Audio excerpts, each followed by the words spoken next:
me salió el nombramiento, así que ahora soy coordinadora de proyectos viales, con lo cual, bueno, ha cambiado un poco.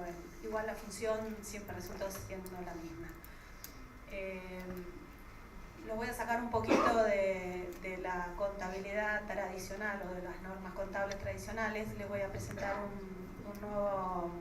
una nueva forma de contratación que está implementando el Estado Nacional, y que con la intención de que sea difundido en las provincias, a nivel provincial también, ya no solo a nivel nacional. Y creo que le voy a dejar lo que siempre me plantea Titina, que le voy a dejar la duda o la tarea de pensar cómo contabilizan esta nueva metodología de contratación pública. Bueno, participación público-privada, PPP, lo llamamos entre amigos, es un contrato, es una nueva manera de contratación pública para contratos de largo plazo entre un ente privado y un ente público, una empresa privada o un grupo de empresas privadas y una entidad pública. En este sistema, la entidad privada asume el rol y el riesgo en lo que es la construcción del proyecto, el financiamiento, ese es el gran cambio con la obra pública tradicional, el financiamiento y la operación y mantenimiento. En el caso de estos tipos de proyectos, el repago de las obras en general se canaliza y se procede finalizada la etapa de la construcción, con lo cual es muy importante la obtención del financiamiento por parte del privado. Este tipo de contratos, en realidad el proyecto o el PPP puro es desde la etapa de diseño, sería lo que es el diseño, la construcción, el financiamiento, la operación y el mantenimiento, pero dentro de ese rango como se puede ver en este gráfico, se pueden adoptar distintas modalidades o distintas combinaciones. Hay proyectos solo de construcción o solo de operación y mantenimiento, o cuando el diseño queda en nombre del Estado Nacional, por ejemplo. Como dijimos, estos proyectos, el caso típico donde la construcción, la operación y el mantenimiento están a cargo del privado, esto ayuda a que el privado haga la construcción de su proyecto con la mejor calidad posible, ya que después será él quien lo deberá mantener, y también cumpliendo los plazos de la mejor manera o lo más eficientemente posible, porque el repago de sus inversiones va a comenzar cuando la obra esté terminada y esté en operación. Este sistema que hemos implementado, que estamos implementando, no es nuevo, es un sistema que ya en varios países, en el resto del mundo, está bastante difundido. El Reino Unido es uno de los pioneros. También hay muchos proyectos de este tipo en el resto de Europa, en Australia, en Canadá y en Latinoamérica también. Colombia ya lleva como 4 generaciones de proyectos viales. Chile, Perú también tienen varios proyectos de infraestructura contratados mediante este tipo de sistema. Nosotros hemos, desde la Secretaría, desde el organismo en el cual yo trabajo, pertenezco, hemos estado analizando un poco la metodología y cómo la han aplicado los distintos países, y hemos tratado de tomar para nuestros procedimientos aquellas lecciones beneficiosas que hemos aprendido de distintos países. Por ejemplo, una cosa que no dije es que una de las características de los proyectos PPP es la alocación de los riesgos que tiene el proyecto, y esta distribución de riesgos se hace previo al llamado a licitación. Es decir, se analizan todos los riesgos que presentará el proyecto en el cual estamos trabajando, y se trata de canalizarlos para que sea responsable de la mitigación y del tratamiento de estos riesgos, cuál de las dos partes esté mejor capacitada para hacerlo, y entonces de esa manera pueda un poco bajar también los costos de los proyectos. Dentro de esta mitigación de riesgos, por ejemplo, tomamos la forma de mitigar el riesgo de construcción mediante un esquema de hitos trimestrales a lo largo del avance de obra, y esto, por ejemplo, es una medida o es una práctica que tomamos de Perú. En el caso de Chile tomamos, igual más adelante les voy a explicar, en el caso de Chile tratamos de tomar la metodología de mitigar la volatilidad de la moneda, y con Australia, por ejemplo, hemos tenido mucho contacto y varias capacitaciones, y hemos trabajado en todo lo que son las medidas o los procedimientos para la elegibilidad de los proyectos y priorización de los proyectos para encarar en nuestro portfolio de proyectos. El marco PPP es a través, o sea, el marco en el cual nos manejamos es a través de la ley 27348, la ley nacional que fue sancionada a fines del año 2016 y con su decreto reglamentario en febrero del 2017. Este decreto, bueno, se publicó, reglamentó esta ley, y en este decreto se indica la constitución de una unidad de participación público-privada bajo el ámbito, en ese momento era el Ministerio de Finanzas. Esta unidad, bueno, ahora tiene rango de secretaría y pertenece directamente al Ministerio de Hacienda. Desde una vez que se disolvió el Ministerio de Finanzas, fue absorbida por el Ministerio de Hacienda, y desde allí es donde estamos trabajando en el análisis, en la estructuración, en la colaboración con los distintos ministerios del avance de todos estos proyectos. La Secretaría trabajamos en coordinación con los ministerios. Los ministerios son los que tienen, los distintos ministerios o secretarías de Estado son aquellos que tienen interés e intención de realizar estos proyectos, y digamos, nosotros los ayudamos, colaboramos con ellos en todo lo que es la estructuración legal, la estructuración financiera, y los ayudamos en todo el proceso de licitación hasta la puesta en marcha del contrato. Todo este proceso nos ha permitido determinar y definir herramientas y para tratar de sistematizar todo el procedimiento, un poco para hacer aplicable todo lo que nos indica la ley, y hemos recibido también asistencia técnica de organismos multilaterales como el BID, la CAF y el Banco Mundial. La idea fue, en esta homogeneización de proyectos o en esta homogeneización de metodología, buscamos que toda esta metodología sea simple para que sea entendible y fácilmente financiable y interesante para los inversores, ya tanto nacionales como internacionales. Buscamos que la estructura sea homogénea para que no haya preferencias, ¿no?, de algún tipo de proyecto frente a otro versus otros. Y todo esto fue bueno, en el marco de la transparencia y de las reglas claras del juego para que todo el procedimiento realmente sea transparente. Como dije, algunas prácticas, las mejores prácticas que hemos implementado, bueno, tenemos lo que dijimos, la alocación de riesgos, es decir, hacer una alocación de riesgos entre el privado y el público de manera de que lo asuma el que esté mejor capacitado y tenga mejores condiciones para poder asumirlo. Para el tema de la preparación de todos estos proyectos, previamente se hacen estudios de factibilidad y de prefactibilidad. Después hemos utilizado herramientas de control de valor por dinero, de costo-beneficio, y para poder realmente priorizar los proyectos y para definir y diseñar los programas para cada uno de estos proyectos.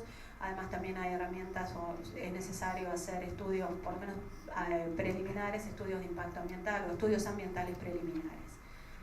Se realiza también un sondeo en el mercado a través de presentaciones, de roadshow, tanto nacionales como internacionales, un poco mostrando cuál es la estructuración y el tipo de proyecto y cómo se está pensando, para retroalimentarnos y realmente poder recibir un feedback que nos ayude a mejorar o a ver realmente el mercado cómo ve este tipo de proyectos.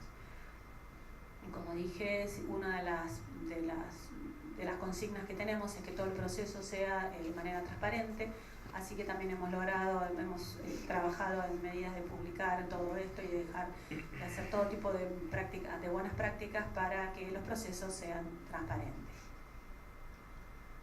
Aquí no me voy a detener mucho, pero en esta filmina tenemos un poco una línea de tiempo con cómo es todo el proceso desde la idea de hacer este proyecto hasta lograr la firma del contrato, la adjudicación, la firma del contrato y la puesta en marcha del proceso.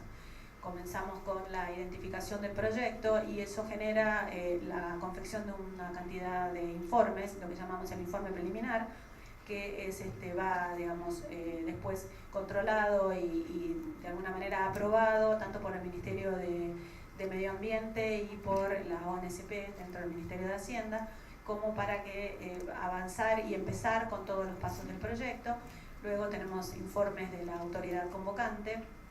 La autoridad convocante es el ministerio que convoca a esta licitación, el Ministerio de Transporte, el Ministerio de Energía, depende del que sea.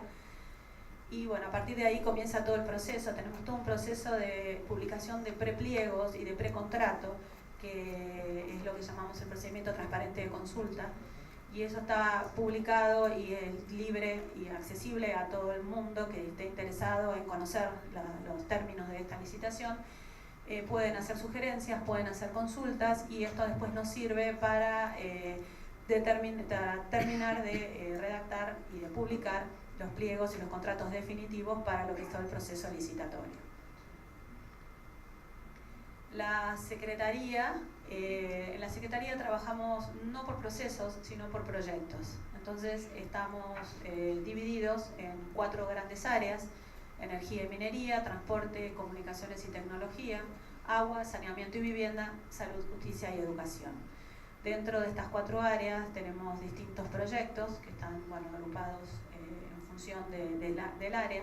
Actualmente, los proyectos de energía y minería son proyectos, los que estamos trabajando son proyectos de líneas de transmisión eléctrica, varias etapas, hay varias líneas. La primera, que es la que va desde Mendoza, Río de Diamante hasta Charlón en la provincia de Buenos Aires, ya ha pasado toda la etapa previa de prepliego, de precontrato, y está la semana que viene o a más tardar a fin de mes estarían saliendo ya la documentación definitiva para el llamado a licitación. Se calcula que habrá 3 meses de preparación de ofertas, con lo cual en el primer semestre del año que viene estaría la licitación adjudicada y iniciarían los contratos.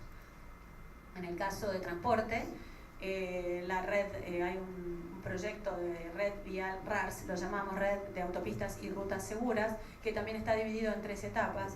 La primera de estas etapas ya fue licitada, fue nuestro primer bebé, fue la Red de Autopistas y Rutas Seguras, etapa 1, fue licitada en abril, se adjudicó en julio y a partir del 1 de agosto están ya las empresas operando son 6 corredores.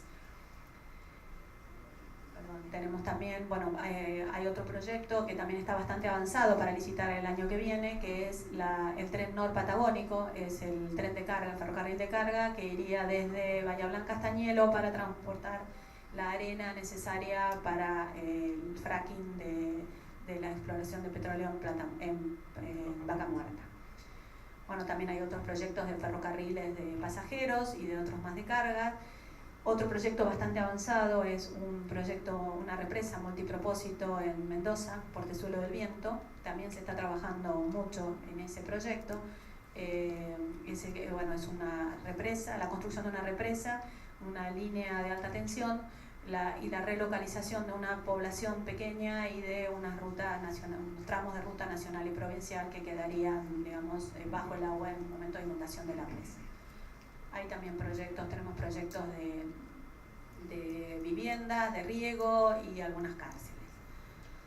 No me voy a detener mucho en eso. Acá tenemos el monto de inversión, el cual de 40 proyectos principales con los que estamos trabajando, los que incluyen esto que es los que mencioné recién, estamos hablando de 21.000 millones de dólares de inversión que estarían distribuidos a lo largo de estos próximos 5 años de esta forma.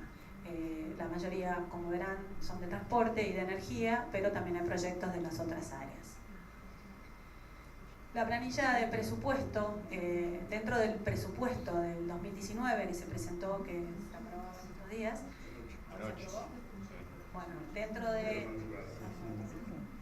Dentro del presupuesto del 2019 hay un capítulo que incluye participación público-privada, y allí hemos introducido un listado de 80 proyectos distribuidos con un monto de inversión de 38.000 millones de dólares, y estarían distribuidos en los montos en el tiempo de esta manera. Sí me gustaría mencionar o aclarar que estos montos que se incluyen en esta planilla no es un compromiso de pago del Estado, un compromiso de ejercicios, de pagos para el Estado, sino que es una autorización para comprometer ejercicios futuros. Estos montos, no todos estos proyectos se van a licitar en el año 2019 o 2020 de la misma exactamente manera como está planteado acá.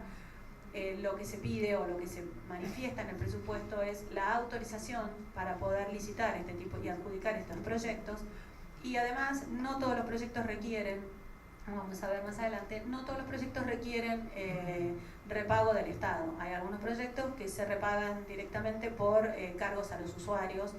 Entonces, digamos que estos montos que están acá están manifestados como autorizaciones para licitar en ejercicios futuros. Bueno, aquí tenemos los proyectos priorizados, te lo paso rápido, y los proyectos, dentro de esos 80 proyectos, hay proyectos que realmente con nuestras metodologías de priorización de proyectos están quedando un poquito, necesitan un grado de avance más elevado para poder realmente priorizarlos y ponernos a trabajar en ellos. Aquí podemos ver gráficamente dónde están ubicadas las 3 etapas de corredores. Por ejemplo, la etapa 1 son los 6 corredores que ya están licitados y en operación, como les decía. La etapa 2 estamos empezando a trabajar en la etapa 2 y pensamos para el primer semestre del año que viene poder tenerlos también adjudicados, y luego vendría una tercera etapa. Estas serían las líneas de transmisión eléctrica. La etapa 1 es la que les decía, la de Río Diamante Charlone, es la que dijimos que ya está prácticamente para salir a la licitación. Esta sería la traza del tren de Bahía Blanca a Añelo. Bueno, más o menos esos serían los proyectos en los que más estamos trabajando. Bueno, acá faltaría algún esquema de la represa de Mendoza de Fortesolo del Viento. Bueno, como les dije, una de las características de los proyectos PPP es la estructuración, mitigación y alocación y mitigación de riesgos. Y acá tenemos definidos, y me gustaría contarles un poco cuáles son los riesgos principales o los riesgos más generales que tienen estos proyectos, un poco cómo los hemos mitigado, y creo que a raíz un poco de esto, cuáles son las herramientas que hemos implementado, y creo que a partir de acá por ahí a ustedes les va a generar esta inquietud o esta duda de cómo contabilizar este tipo de proyectos. Lo primero que tratamos de definir fue cuál iba a ser el plazo óptimo del contrato. Si bien sabemos que a medida que el plazo de repago, más que de contrato, que el plazo de repago del contrato, cuanto más largo sea, la cuota efectiva es menor, el valor nominal del proyecto total crece. Al revés, en cuanto más corto sea el plazo de repago, la cuota es más alta, pero el valor nominal decrece. Lo que se trató es de buscar un punto óptimo de equilibrio que fuera conveniente para la intención de los inversores, y que realmente les resultara tentador el tema de cuánto sería el plazo óptimo, el balance entre la cuota y el tiempo de repago. Y se llegó a la conclusión de que a partir de 10 años ya no generaría ningún beneficio adicional, y entonces se estipuló que más o menos los proyectos durarán 15 años, ya que hablamos de entre 4 y 5 años de construcción, y entonces quedarían 10 años de repago, y entonces más o menos los proyectos tendrían una duración de 15 años. Además, 15 años realmente es un montón de tiempo. Las condiciones de los países cambian, las condiciones financieras, las condiciones tecnológicas, y entonces esto genera que es importante, luego de 15 años, relicitar los proyectos bajo otras condiciones que se establezcan en ese momento. Otro riesgo es el riesgo de conversión de la moneda. En proyectos tan largos, sobre todo de 4 o 5 años de construcción, es importante la variación de la moneda. Y entonces se dividió, el proyecto se divide en lo que es el CAPEX, los montos de inversión, y lo que es el OPEX, o sea, todo lo que sería la operación y mantenimiento. El capital, el CAPEX, la inversión, se ha definido reconocerla en dólares. Se le reconoce a los contratistas en dólares y se le va a pagar en dólares. Se le va a asociar lo que nosotros llamamos TPI, que es un título de pago por inversión, que ahora les voy a explicar bien cómo funciona, pero digamos el CAPEX tiene asociado estos títulos de pago por inversión y son en dólares. En el caso del OPEX, como es la operación y mantenimiento, son cargos mensuales y se les asocian unos títulos de pago por disponibilidad, llamamos TPD, títulos de pago por disponibilidad. ¿De dónde proviene el repago del TPI y del TPD? Bueno, depende mucho del proyecto. Este gráfico por ahí es el gráfico puro de lo que pasó con corredores viales, ya que el pago de los TPI viene de una contraprestación pública, de un fideicomiso que se creó, que va a estar fondeado por el impuesto al gasoil, uno de los impuestos a los combustibles líquidos, al gasoil, que hay una parte del impuesto que va a un fondo, a un fideicomiso SIT, del Sistema Integrado de Transporte, y de ahí una parte al CIVIAL, que es justamente para proyectos viales. Entonces, el CIVIAL fondearía este fideicomiso y de allí se pagarían los TPI, con lo cual hablamos de una contraprestación pública. En el caso de transmisión eléctrica, la contraprestación no es pública porque el repago de la inversión será mediante un cargo al usuario, con lo cual ahí no habría una salida de fondos del Estado Nacional. En el caso de corredores también, por ejemplo, el TPD, gastos de operación y mantenimiento, van a estar repagados por el peaje, por las tarifas de peaje. Los proyectos sociales, bueno, por ejemplo un hospital, una cárcel, el pago de la operación y mantenimiento es puramente público, ¿no? Bueno, otro de los riesgos es el riesgo país a lo largo del periodo de construcción. En 5 años de construcción puede aparecer alguna situación extraordinaria que genere la finalización anticipada del contrato por causas que no sean imputables al privado, sino que causas imputables al Estado, y entonces surge la forma de cómo se le retribuye al privado la inversión que ya ha realizado hasta ese momento de la terminación. Entonces se implementó lo que es el pago por terminación. Previamente a eso, y cómo se calcula, mensualmente se emite un acta a lo largo del avance de obra, mensualmente se emite un acta de avance, un acta de reconocimiento de avance de inversión, con las siglas lo llamamos ARAI. Este ARAI muestra o refleja el porcentaje avanzado de la obra, el porcentaje de avance de la obra frente al porcentaje total, e incluso el monto de dólares porcentuales de avance con respecto al monto total contratado. Este ARAI es un acta, no es ningún compromiso de pago. Este ARAI lo único que hace es mostrar que hasta ese determinado momento se avanzó determinada cantidad, determinado porcentaje de obra. No implica ningún compromiso de pago. Una vez que pasan 3 ARAIs, se emite un TPI, que era un título de pago por inversión, que había mencionado antes. Este TPI sí es un compromiso de pago, es un título, es irrevocable, es incondicional y tiene una fecha cierta de pago. Quiere decir que una vez que se emite, o sea, con cada avance de obra, una vez que hemos emitido un TPI, ya tenemos un compromiso de pago y ya sabemos exactamente hasta ese momento cuánto es lo que hay que pagarle, y ya está estipulado y ya está con una fecha de pago de la parte de la inversión realizada. Ahora, entre el último TPI emitido y esta posibilidad de rescisión contractual por causas del Estado, puede haber un tiempo en el cual no hay ningún TPI emitido. Entonces se calculará este pago por terminación mediante los ARAI que estén emitidos y que no hayan sido asignados a un TPI. Entonces, de esta manera hemos dimensionado y hemos mitigado el tener claramente cuál es el pago por terminación que tenemos que realizar. Para mitigar también el riesgo de construcción y para ir llevando un poco el control de la construcción y cómo va avanzando la obra, bueno, se definieron los hitos de construcción. Los hitos son los hitos de avance de obra, son estos hitos trimestrales que les mencionaba, es decir, cada trimestre, una vez que se han emitido los 3 ARAI, se emite este título de pago por inversión, este TPI. De esta manera y estos TPI, como tienen esta fecha cierta de pago, ya el contratista que ha terminado este trimestre sabe exactamente cuándo va a cobrar este tramo de la obra. Estos títulos se van a pagar con esta fecha que les digo, son transferibles, es decir, el contratista los puede descontar en el mercado, o bueno, podemos ver después más adelante algunas alternativas, y son transferibles, pero son incondicionales y con estas fechas que les digo de pago.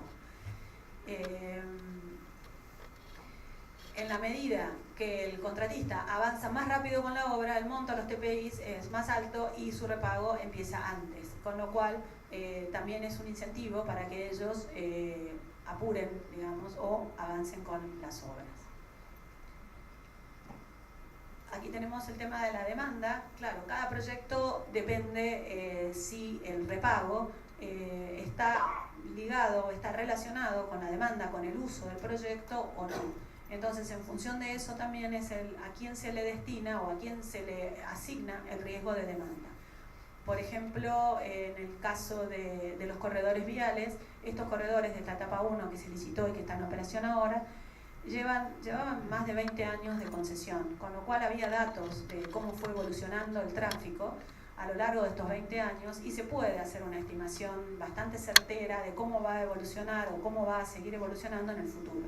Con lo cual, el Estado Nacional, en este caso, definió que el riesgo total de la demanda le queda todo del lado del privado.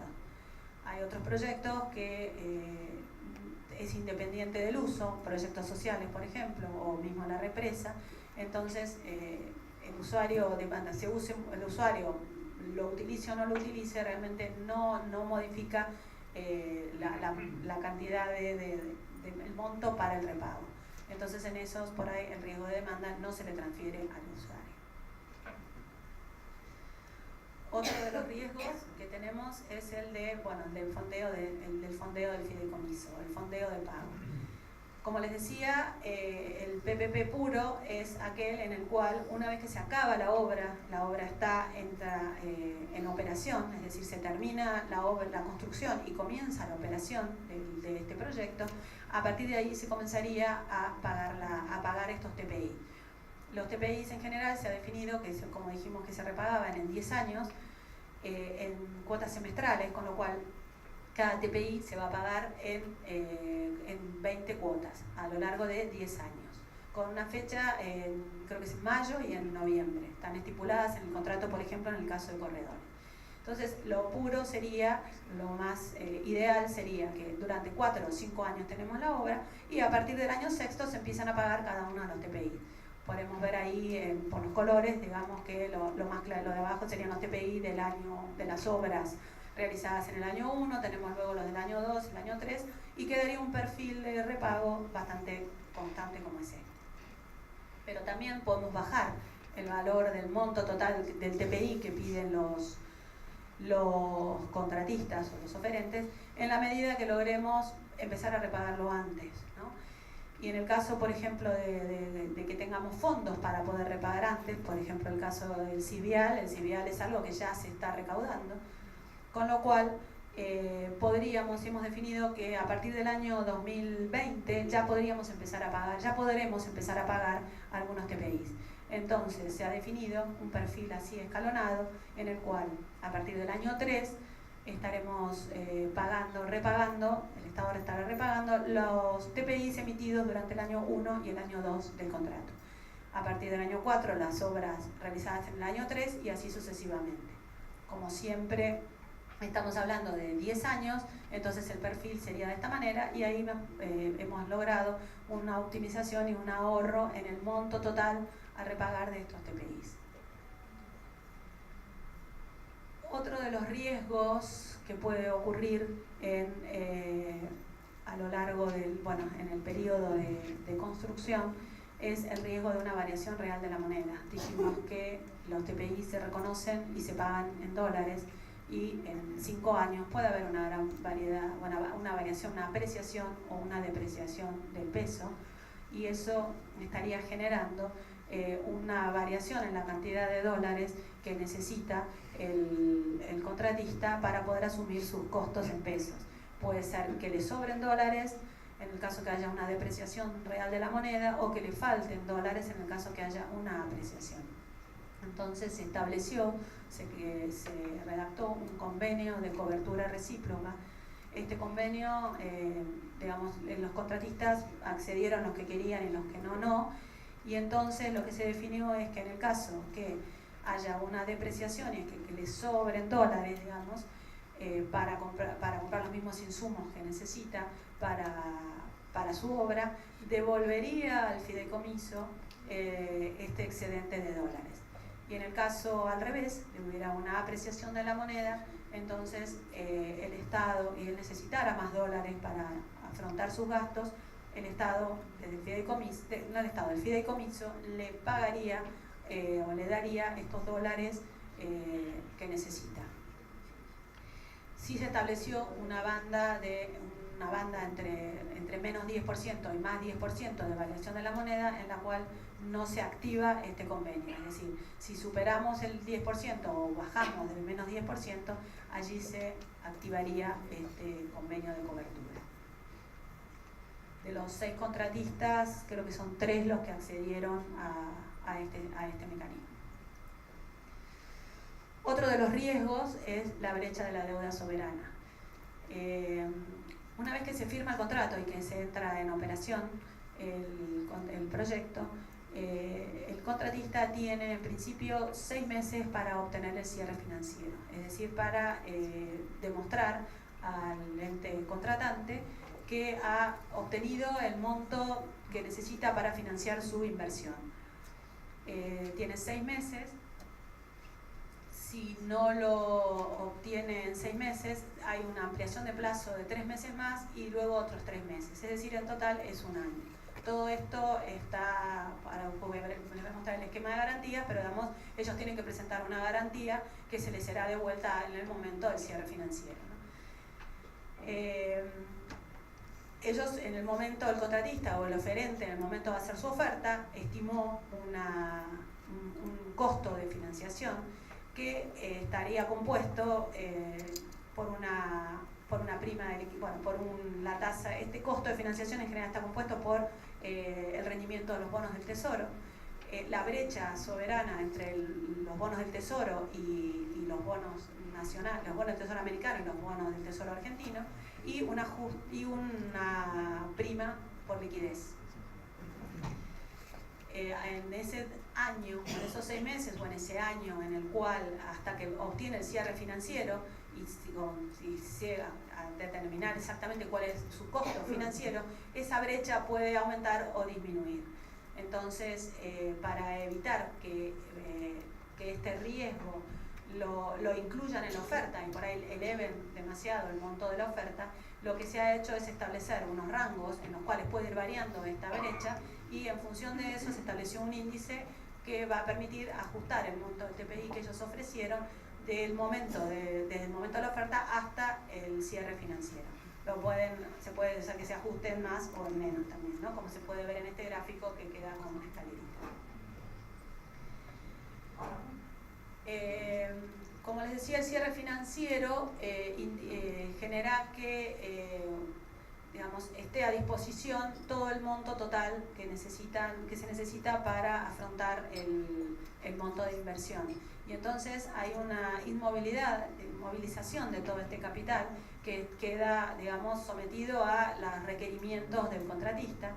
Entonces el Estado, a través del Ministerio, la Secretaría de Finanzas, han establecido o establecerán unos bonos o unas letras del Tesoro para poder colocar, para que el contratista pueda, o los financistas puedan colocar este dinero que le va a ayudar al Estado, va a conseguir dinero con una tasa un poco más baja, y a su vez les va a ayudar a mitigar un poco el negative carrier que tienen con los intereses, y entonces de esta manera poder, digamos, ayudar un poco y no quede inmovilizado este capital. El vencimiento de estos bonos tiene que ser y va a ser coincidente con las necesidades que tenga el contratista de fondos, ¿no? Para que estén estos fondos disponibles. Otra de las cosas que tiene, otro de los elementos que tiene el sistema PPP es el del mecanismo, se estableció el mecanismo de solución de controversias. Frente a la aparición de alguna controversia entre el Estado y el ente privado, lo primero que se hace es tratar de resolverlas de manera amistosa, pero frente a que no se pueda de esta manera, está establecido y ya está constituido y se constituye en el momento de la firma del contrato un panel técnico al cual se someterán aquellas controversias que no puedan ser dirimidas bajo condiciones, digamos, amistosas, por decirlo de alguna manera. Este panel técnico está conformado por 3 profesionales de 3 disciplinas diferentes. Va a haber un ingeniero, hay un contador o alguien del área financiera y hay un abogado del área legal. Esta sería las controversias que aparezcan serán primeramente intentar resolverlas a través de este panel técnico. Caso que no se llegue a un acuerdo con el panel técnico, entonces se irá a un tribunal judicial y eventualmente o finalmente al arbitraje internacional. Todo esto está definido en el contrato del PPP, y el panel técnico, hay todo un reglamento de cómo opera el panel técnico, y además a través de la Secretaría se ha definido y se ha designado el panel técnico que va a intervenir en estos contratos que ya están firmados.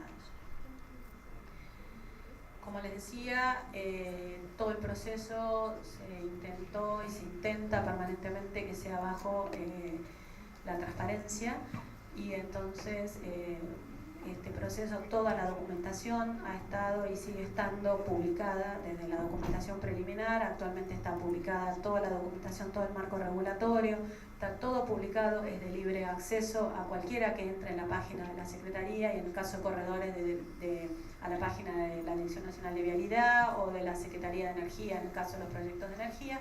Está toda la información y todo el procedimiento está publicado. Además, se ha trabajado bajo normas y con mecanismos de alerta temprano, que hemos trabajado en colaboración, han trabajado con nosotros tanto la OCDE como la Oficina Anticorrupción. El secretario de PPP tiene anualmente que hacer una exposición de cómo está avanzando todo el proceso de PPP ante la comisión bicameral, ante una comisión bicameral en el Congreso.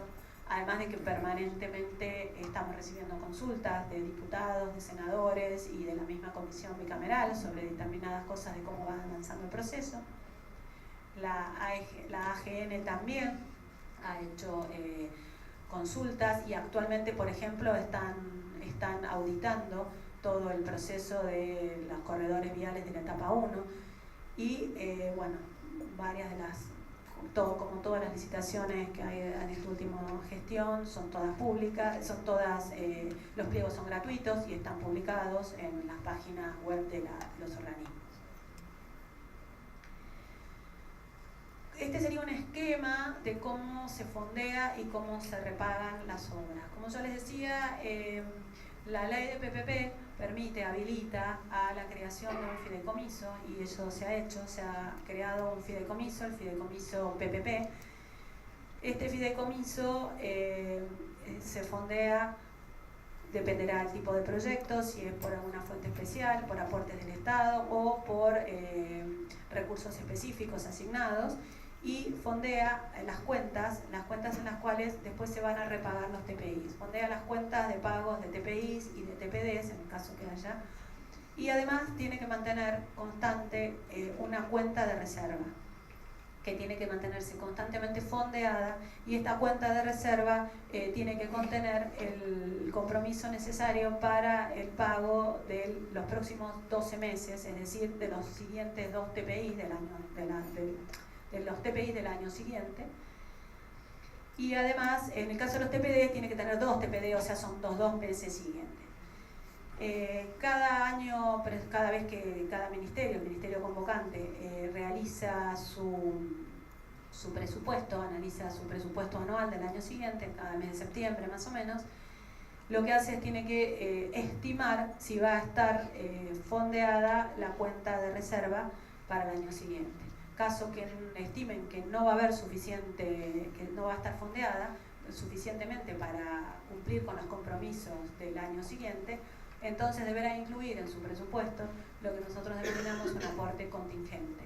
Y entonces deberá incluir en el mes de septiembre y deberá materializarlo en el mes de abril del año siguiente, para que en el mes de mayo, cuando hay que pagar la primera cuota de TPI del año, la cuenta de reserva esté fondeada.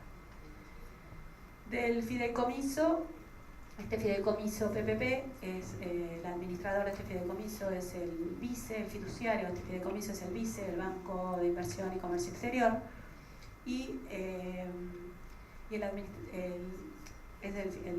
fideicomiso, perdón. Y este fideicomiso emite los TPI y los TPD a solicitud de los contratistas. Como les dije, los TPI son transferibles, así que generalmente el contratista, o se estima que el contratista entregará, digamos, descontará estos TPIs a la entidad financiadora, quien se quedará con estos TPIs, que será quien recibirá de este fideicomiso el monto de pago de estos títulos. Este sería el esquema complejo de cómo funciona un poco toda esta operatoria. Tenemos en el centro el contratista, que recibe los TPI y los TPDs del fideicomiso. El fideicomiso, como verán arriba, tiene sus fuentes de fondeo, que serán las fuentes, como decíamos en el anterior, las fuentes específicas, las cuentas de reserva, los cargos del usuario, verá de dónde, o sea, cada proyecto tiene su metodología específica de fondeo del fideicomiso. Después, los préstamos a largo plazo pueden ser obtenidos, o sea, ahí aparece lo que llamamos el cierre financiero, que puede ser mediante un bono internacional, alguna entidad financiadora como Goldman Sachs o JP Morgan, por ahí ellos puedan emitir bonos internacionales, que serán, entonces este bono será quien después pondrá el dinero para comprar y adquirirá a través de estos bonos los TPIs que descuente el contratista, o podrá ser la fuente de financiación, podrán ser préstamos de bancos locales o internacionales, o préstamos bancarios directamente de bancos locales o internacionales, o de algún banco multilateral. Eso, digamos que del contratista para arriba sería la parte de lo que es el largo plazo. Pero el contratista PPP necesita el capital de trabajo, necesita comenzar las obras hasta el momento del cierre financiero, con lo cual se había establecido unos créditos puente que deba gestionar el contratista PPP a medida que comienza con las obras durante todo este año, durante el año que transcurra hasta que obtenga el cierre financiero, que lo podrá obtener de bancos también internacionales o de entidades financiadoras a las cuales él puede acceder, y también mensualmente unos créditos de capital de trabajo que necesitaría eventualmente para ir avanzando con las obras hasta que pueda descontar los TPI. Este sería el esquema ideal y complejo. Acá a nivel informativo hay una especie de un cronograma de cómo trabajamos y cómo fue todo el procedimiento, todo el proceso desde de la licitación de los corredores. Como verán, fue bastante rápido, trabajamos muchas horas para definir también todos los mecanismos que les conté antes de mitigación de riesgos. Y desde julio del 2017, que fue cuando se empezó a trabajar con esto, más o menos en esa época fue cuando se creó, cuando se implementó directamente esta Secretaría de PPP. Vialidad ya venía trabajando con la parte técnica y con alguna parte de todos estos proyectos, con la intención de realizar estas obras, pero hubo que modificar toda la documentación de lo que era la metodología de obra pública a lo que es la metodología de PPP, donde se analizó todo esto un poco lo que les mencioné anteriormente. Como verán, bueno, se hicieron varios roadshows, tanto acá en Argentina como en el extranjero, viajaron bastante a presentar el proyecto, tanto a Europa como a Estados Unidos, incluso a Asia. Y bueno, en abril se presentaron las ofertas, en enero se lanzaron los pliegos, en abril se presentaron las ofertas, en julio se adjudicó y el 1 de agosto se puso en marcha los contratos. Son 6 contratos, 6 corredores. Ahí está. Bueno, ahí está.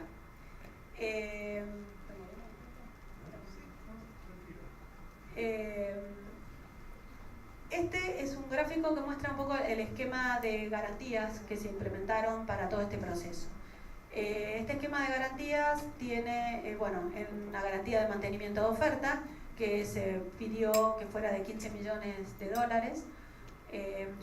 Para las 6 licitaciones se había implementado que ningún contratista iba a poder tener más de 2 corredores, iba a poder ser adjudicatario de más de 2 corredores, por más que se presentaran a las 6 licitaciones simultáneas. Pero también tuvimos, dentro de este feedback que habíamos tenido previamente, algunos nos plantearon que por ahí se querían presentar a las 6 licitaciones, pero no iban a tener capacidad para financiar más de uno.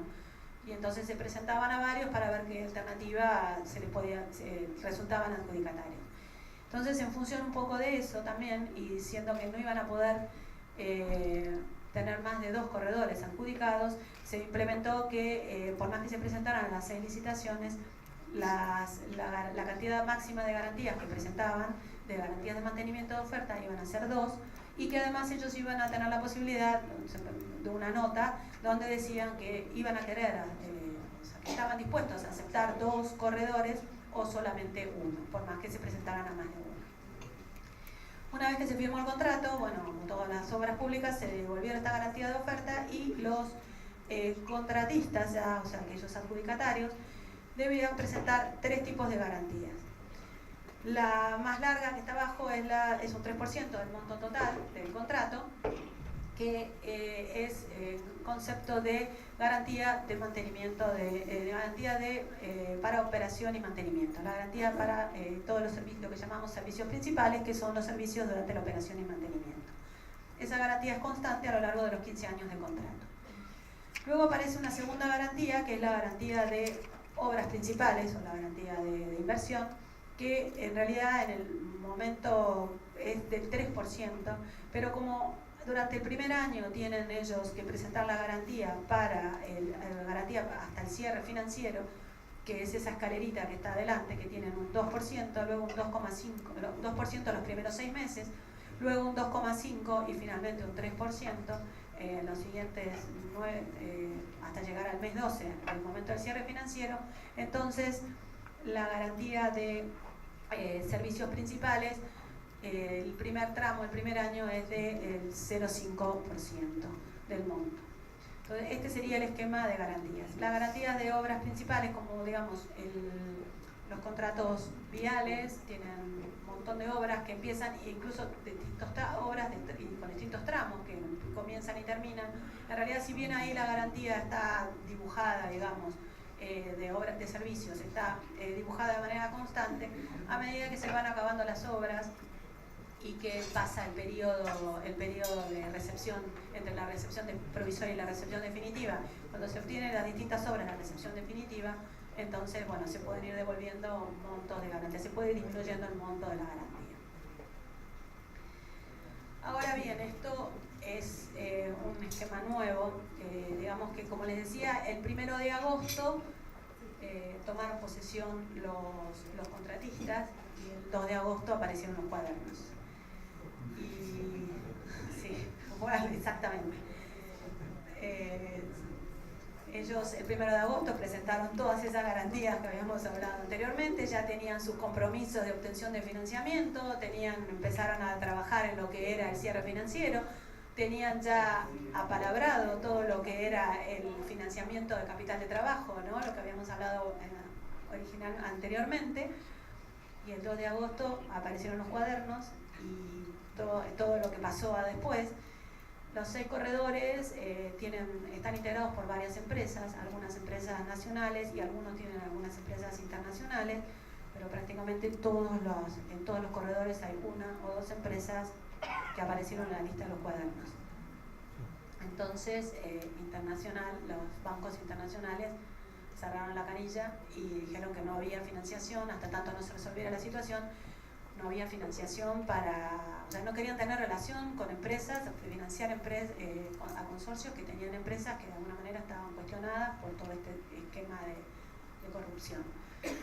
Entonces, bueno, desde la Secretaría de PPP, en coordinación con el Ministerio de Transporte, con Vialidad, con el Ministerio de Hacienda, con Jefatura de Gabinete, con el Vice, con el Banco Nación, digamos, con un montón de organismos involucrados en esto, y porque la ley nos habilita, a la Secretaría de PPP le habilita también a ayudar o a facilitar algunos mecanismos de financiamiento para estos proyectos, se empezó a idear e implementar a ver qué tipo de mecanismo podíamos implementar, porque ya las obras estaban, ya los contratistas habían presentado las garantías, ya estaban empezando a trabajar.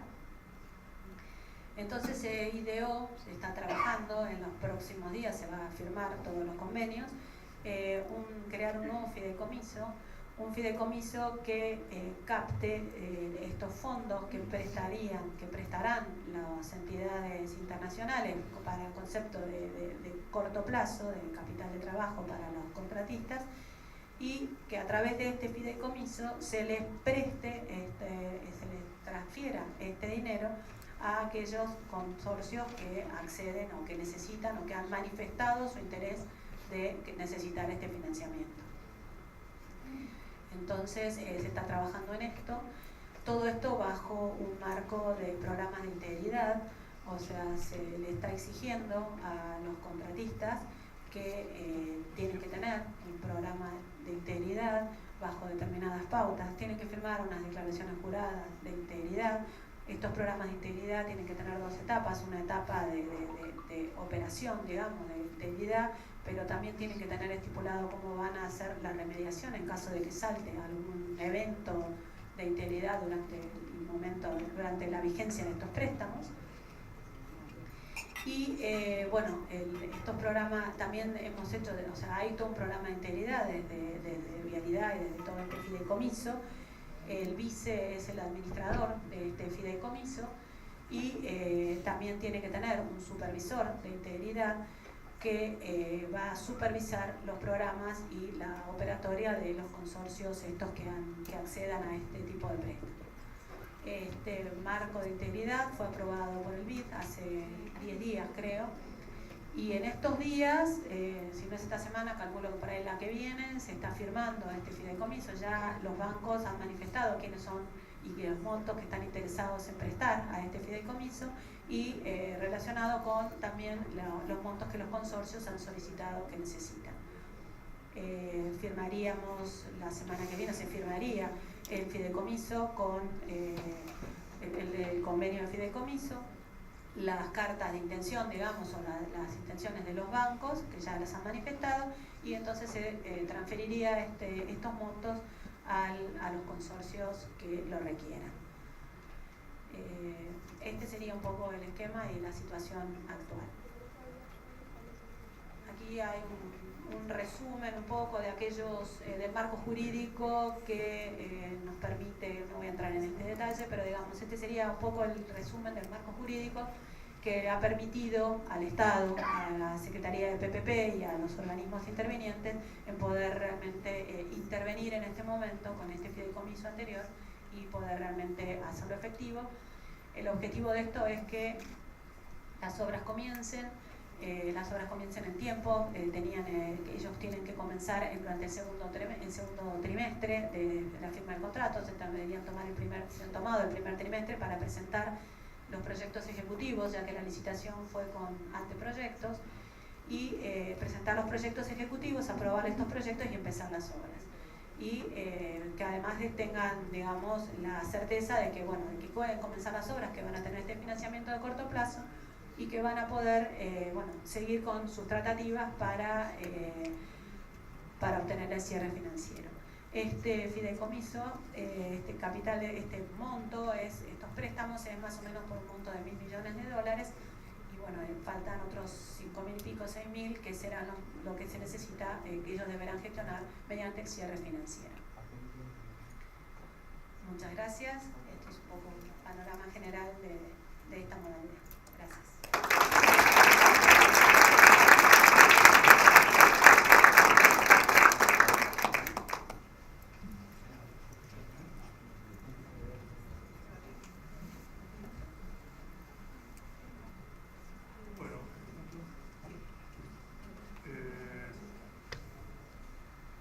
Qué bueno cuando se hace este tipo de eventos, porque como vemos que todas las charlas están interrelacionadas.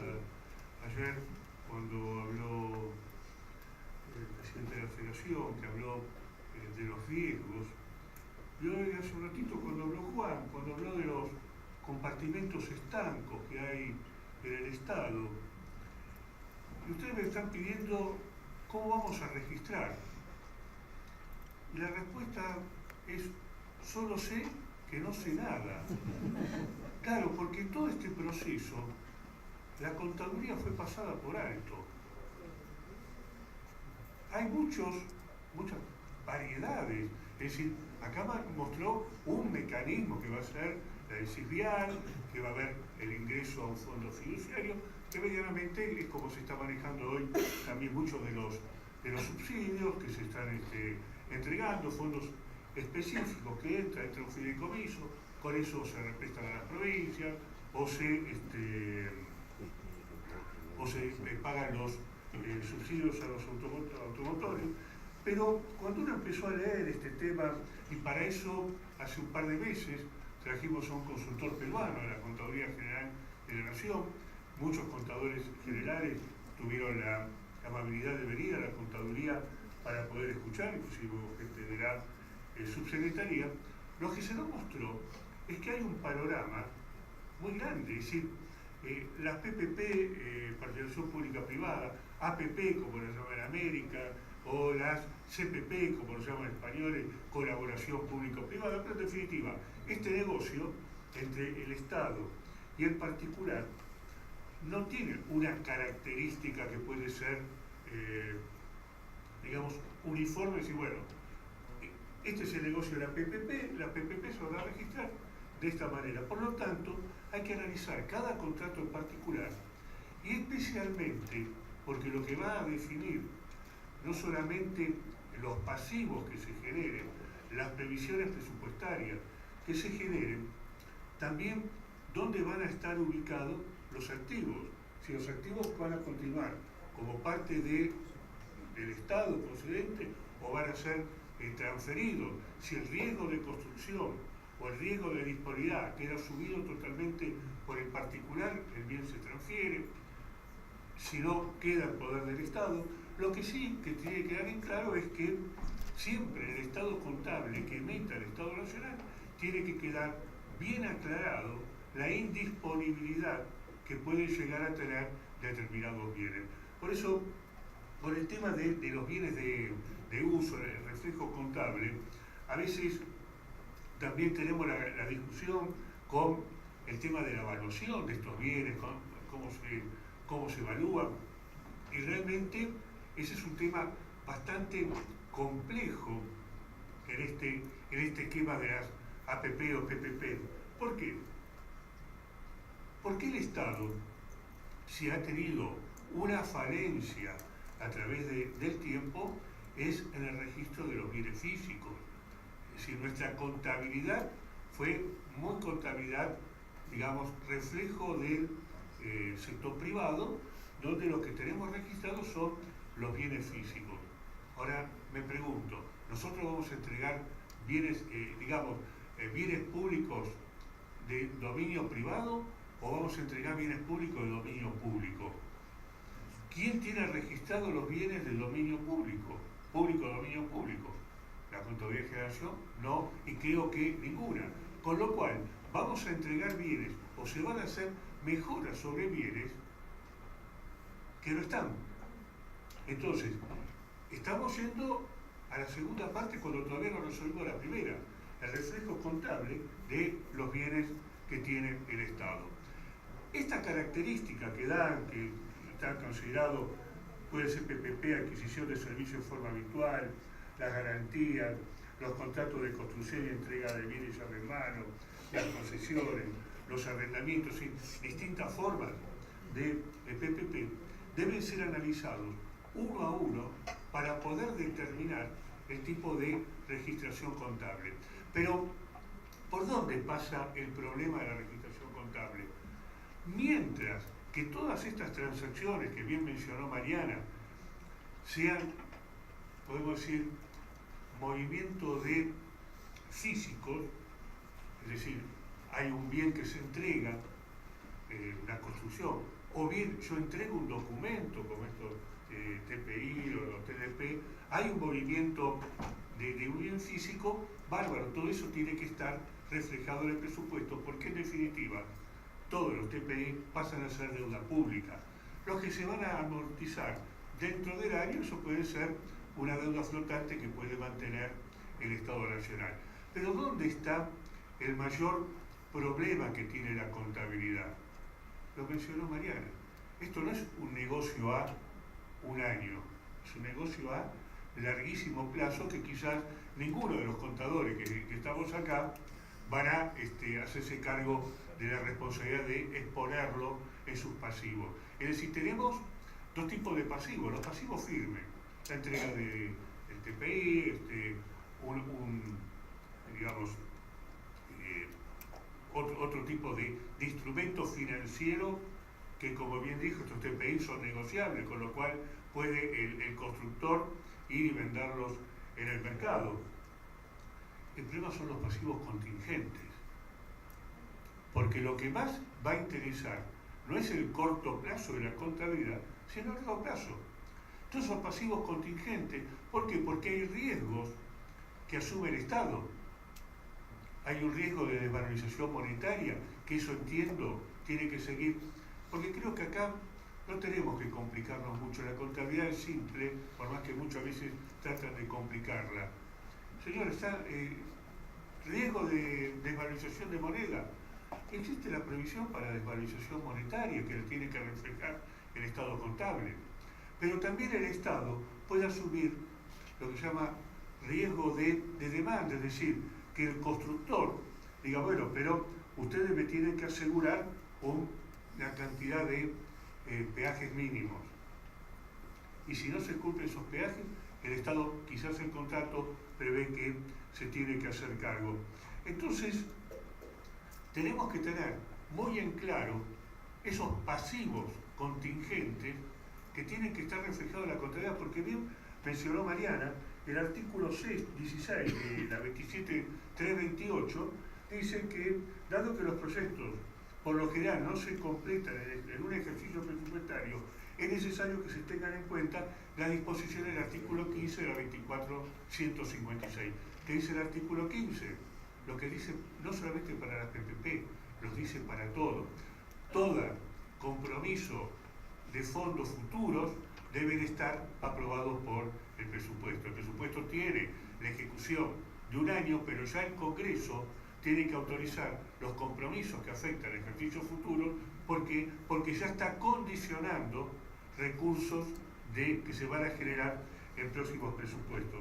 Por eso hay que tener mucho cuidado en analizar contrato por contrato, y por eso es un poco lo que nosotros hemos tenido así alguna charlita informal, algún comentario, pero creo que esto es uno de los negocios más importantes que está generando el Estado, porque está comprometiendo recursos y bienes del Estado a largo plazo, y esto tiene que estar perfectamente definido y documentado. ¿Por qué?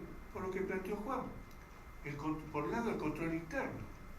Cuando venga el control interno, venga la auditoría, venga la SIGEN y diga, che, ¿y por qué lo mandaste como pasivo corriente?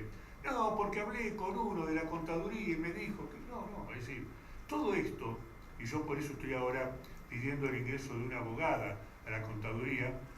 Mercedes tenés el camino libre, si Juan te presta. Entonces, una abogada, ¿por qué? Porque nos tiene que definir cuál es el negocio jurídico, porque en definitiva, ¿qué es la contabilidad? Es el reflejo numérico de transacciones jurídicas. Va a ser el contrato el que nos dé la pauta de cómo vamos a registrar. En la parte presupuestaria no nos preocupa. ¿Por qué? Porque tenemos esa relación presupuesto-contabilidad que nos dio la 24156 a través del registro único, que es el que nos va a permitir decir, bueno, si esto es un endeudamiento, cuando entre el documento generador del TPI, el asiento contable va a generarse en forma automática. El problema son, y lo vuelvo a repetir, los pasivos contingentes, los riesgos que va a asumir el Estado en el largo plazo. Por eso, cuando tratamos de analizar este negocio y cuando lo vimos con el consultor que vino a la contaduría, que realmente dio una charla muy buena durante 3 días y realmente tiró tantos conocimientos que fue bastante complicado seguirlo. Donde más hincapié se hizo es en los riesgos futuros que tienen que quedar reflejados. Entonces, cuando uno dice, a ver, ¿qué consideraciones tenemos que tener en cuenta? Primeramente, hay que desarrollar planes de cuenta específicos. ¿Para qué? Para que puedan registrarse. Este es un negocio particular. Ya no podemos meter dentro de bienes de uso, cuando tengamos reflejados estos bienes, meter todo en la misma bolsa, el camino que se ha entregado en concesión y el camino que sigue siendo administrado por el Estado. Las inversiones originales y las que se vengan haciendo se van a tener que depreciar. Es decir, siguen el criterio común que debe tener cualquier bien físico, pero con un criterio de ir descontando el valor, porque todos sabemos que en el Estado la depreciación tiene un significado totalmente distinto a lo que puede tener para el sector privado. La metodología es la misma, el análisis de esa depreciación solamente me va a estar indicando el grado de desgaste que tiene un bien público y, llegado el caso también, poder evaluar, como bien dijo Mariana, la calidad de la construcción que ha hecho el contratista. El hecho de decirle, vos te vas a hacer cargo hasta dentro no de 2 o 3 años, sino dentro de 10 años, me va a evitar que me hagan una casilla de chapa, me la cobren como de hormigón armado y bueno, después se terminó el contrato, que se haga cargo del Estado. Por eso también es importante las garantías que, como en cualquier obra, tiene que entregar el particular. Cuando un particular construye un edificio público, una obra pública, tiene el fondo de reparo, hay un monto que se le tiene que retener y bueno, eso también tiene que tener en cuenta. Las reparaciones siguen siendo un gasto ordinario, es decir, no porque esté hecho una PPP va a cambiar el criterio. Gasto ordinario, la reparación. Solamente aquellas obras que mejoren la vida útil, que incrementen la vida útil del bien, pueden ser consideradas como una activación. Entonces, toda obra, una reparación mayor, una sustitución o realmente un gasto que exceda el simple mantenimiento, es una activación. Desde el punto de vista contable, algunas cuestiones que tenemos que tener en cuenta. La oportunidad del reconocimiento de las transacciones, los aportes, los intereses, las obras en curso, los activos terminados. Determinar el valor razonable del activo, ya sea mejoras de nuevas construcciones, asociaciones de pasivos financieros. La medición de los pasivos en cofinanciación, pasivos financieros primero, luego son pasivos diferidos. No nos olvidemos que dentro de esta modalidad no siempre el particular se va a hacer cargo del 100% de la obra. Puede haber una cofinanciación por parte del Estado, quizás en menor parte. El régimen también me dice que el particular puede construir el bien y prestar el servicio. Es muy típico en el sistema americano que un particular construye una cárcel, se hace cargo del mantenimiento y del sostenimiento de la cárcel y el Estado lo único que aporta son los presos. Entonces, vemos que no hay, después por ejemplo los hospitales, el particular puede construir y administrar la parte de construcción, pero digamos, el personal médico de los enfermos los aporta el Estado. Es decir, lo que estamos destacando es que es muy difícil poder hablar del registro contable de las PPP si no sabemos cuál es el negocio. Identificar la unidad de activo. ¿Qué pasa con la terminación anticipada? Como bien dijo, vamos a dar una serie de incentivos para que la obra pública, esté en forma mucho más rápida disponible para el Estado. Hay que ver también qué pasa con activos cuya vida útil es menor al plazo de concesión. La información sobre la desvalorización, los límites para la activación también de este tipo de bienes, pero básicamente hay que ir a los riesgos. ¿Sí? Los riesgos que planteó Mariana hace un rato son muy determinantes al momento de las PPP. Y básicamente, ayer José Luis lo mencionaba, los riesgos políticos. No nos olvidemos, si todos vemos que hubo experiencias, Chile, yo este trabajo lo hice más bien de la parte de la SEC 95, de la Eurostat en Europa, que ha tenido uso en Alemania, en España, en Portugal, en Inglaterra. Pero también no tenemos que dejar de recordar que hace poco menos de un año hubo un informe lapidario por parte de lo que vendría a ser la Auditoría General del Reino Unido sobre las PPP. ¿Por qué? Porque acá nos estamos olvidando de un componente.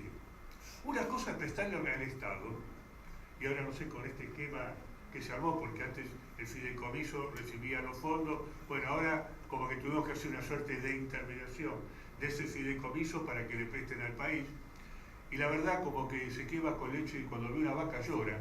Ya en el año 70, ya lejos en el tiempo, el Estado se hizo cargo de obligaciones que tenían, digamos, de financiar empresas privadas que estaban en procesos complicados financieros, y cómo terminó todo el Estado haciéndose cargo de la deuda de las empresas. Por eso este fideicomiso hay que analizarlo con mucho detenimiento. Pero bueno, han cambiado un poco las reglas de juego y ya el Estado empieza a subir ante los bancos extranjeros la obligación de esta suerte de repago.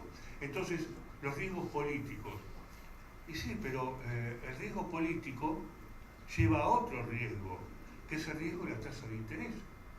Todos los días medimos cuál es el riesgo país. ¿Y qué es el riesgo país? Es la sobretasa que se le cobra sobre una tasa a un país de acuerdo a su riesgo. Los países europeos quizás tienen, o al menos tenían, porque ha evolucionado un poco la política, como vemos en Italia con el nuevo, digamos, el primer ministro de corte populista, el avance de determinados partidos de derecha, tanto en Alemania como en Francia, la posible salida del Brexit de Inglaterra, que ahora aparentemente parece que no habría, pero bueno, esos son todos condicionamientos de países que son medianamente estables. Pero ¿cuál es el riesgo país que va a tener que asumir la Argentina con todas sus inestabilidades, o muchos de los países de América? Entonces, cuando se va a evaluar el costo de la obra, al Estado le salía más barato. Sí, evidentemente le iba a salir más barato de prestarle que prestarle a un particular. Eso que va a quedar muy claro. Bueno, ese sobrecosto va a incidir en el resultado final y también va a tener una directa incidencia en la crítica que puede tener el particular respecto de por qué se encaró una PPP y no lo hizo como inversión pública. Y la definición es muy fácil. En países donde estamos con tanto atraso, como creo que lo planteaste, José Luis, 180.000 millones de dólares de déficit, infraestructura, tenemos dos alternativas. O tenemos la plata para una obra, o bien esa plata la destinamos en 10 obras con la colaboración de un privado. Y ahí entra lo último que vamos a mencionar, que también lo mencionó Juan y que se mencionó en el día de ayer, es la valoración que va a hacer el ciudadano respecto de cuál ha sido el impacto de esta obra pública. ¿Por qué? Porque lamentablemente a la empresa privada va a ser fácil. Ganaron dinero, tienen un balance positivo, no va a faltar el que diga mirá cuánto ganaron a costa del Estado, pero el Estado, como no va a tener una unidad monetaria para poder, digamos, determinar ese lucro físico, vamos a tener que tener claros indicadores de cómo vamos a poder medir el beneficio, porque lamentablemente al no tener un conocimiento de las cuentas públicas y de esta conocimiento del presupuesto, yo siempre digo que lo único que podemos analizar nosotros es la microgestión.